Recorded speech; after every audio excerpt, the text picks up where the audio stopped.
Dear students, সবাইকে welcome. আজ আমাদের বিষয় সিবিএসসি বোর্ডের ক্লাস 10-এর কোঅর্ডিনেট জিওমেট্রির একটা problem. The point on the x axis which is equidistance from -4 0 and 10 0। কী বলা আছে দেখো, এখানে এক্স অ্যাক্সিসের উপরে একটা পয়েন্ট রয়েছে। তাহলে এক্স অ্যাক্সিসের উপরে কোনো পয়েন্টের কোঅর্ডিনেট কী হয় আমরা জানি এক্স 0, কেননা এক্স অ্যাক্সিসের উপরে কোনো পয়েন্টের কোঅর্ডিনেট ওয়াইয়ের ভ্যালু কী হয়ে যাবে, অলওয়েজ 0 হবে। এই পয়েন্ট থেকে এ পয়েন্ট অ্যান্ড বি পয়েন্টের ডিস্টেন্স ইকুয়াল বলা আছে। তাহলে আমরা বলতে পারি এপি ইকুয়াল টু, এই যে AP is equal to PB. A পয়েন্টের কোঅর্ডিনেট রয়েছে -4 0 আর বি পয়েন্টের কোঅর্ডিনেট রয়েছে 10 আর 0। তাহলে আমরা ডিস্টেন্স ফর্মুলা থেকে আমরা জানি এপি এর ডিস্টেন্স কী হবে, √ওভার x2, মানে x2 মানে কত, এখানে এক্স মাইনাস x1 কত, -4। তাহলে মাঝে মাঝে কী হয়ে যাবে, +4।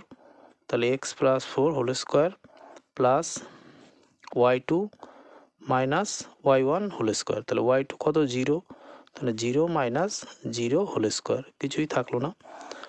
তাহলে এপি এর লেন্থ আমরা এখানে ডিস্টেন্স ফর্মুলা দিয়ে পেয়ে গেলাম। এখানে কি রয়েছে, ইকুয়াল টু রয়েছে। ইকুয়াল টু দেখো পিবি এর লেন্থ কী হবে, পিবি এর লেন্থ হচ্ছে সেমভাবে 10 - x whole square plus 0 - 0 whole square. তাহলে এখান থেকে আমরা যদি এটাকে করি, তাহলে ভেতরে কি রয়েছে, এখানে রুটের ভেতরে দেখো x+4 হোল স্কোয়ার, এটাকে a + b হোল স্কোয়ারের ফর্মুলায় যদি ফেলি, তাহলে x² + 2ab, 2 × x × 4 + 4 whole square. এখানে যদি আমরা এটাকেও রুটের ভিতরে যদি আমরা a - b হোল স্কোয়ারের ফর্মুলায় ফেলি, তাহলে 10² - 2ab, 2 × 10 × x প্লাস x² হয়। আর এই পার্টটা তো 0ই হয়ে যায়। এখানে দেখো বোথ সাইডে যদি এবার আমরা হোল স্কোয়ার করে দিই, তাহলে স্কোয়ার রুট কেটে গিয়ে কী থাকে, এখানে x² plus 4 × 2 = 8x plus 4 × 4 = 16 is equal two, এখানে 100 - 20x প্লাস x²।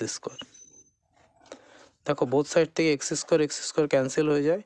তাহলে এখানে কি থাকে, 8x, 20xটাকে লেফট সাইডে আনলে প্লাস 20x হয়ে যাবে। আর এখানে দেখো 100 রয়েছে, এটাকে যদি রাইট সাইডে নিয়ে যায় -16 হয়ে যাবে। তাহলে 20x আর 8x অ্যাড করলে কত হয়, 28x। আর এখানে 100 থেকে 16 যদি আমরা মাইনাস করি, তাহলে কত হচ্ছে, এখানে 4 আর 84 হয়।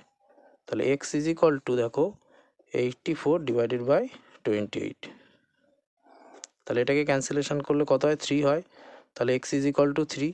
তাহলে কোঅর্ডিনেট কী হবে, পি পয়েন্টের কোঅর্ডিনেট হয়ে যাবে, এক্সের ভ্যালু যেহেতু 3 আসলো আর কত আছে, 0, তাহলে 3 0 হবে। তাহলে অ্যান্সার হবে ডি এরটা।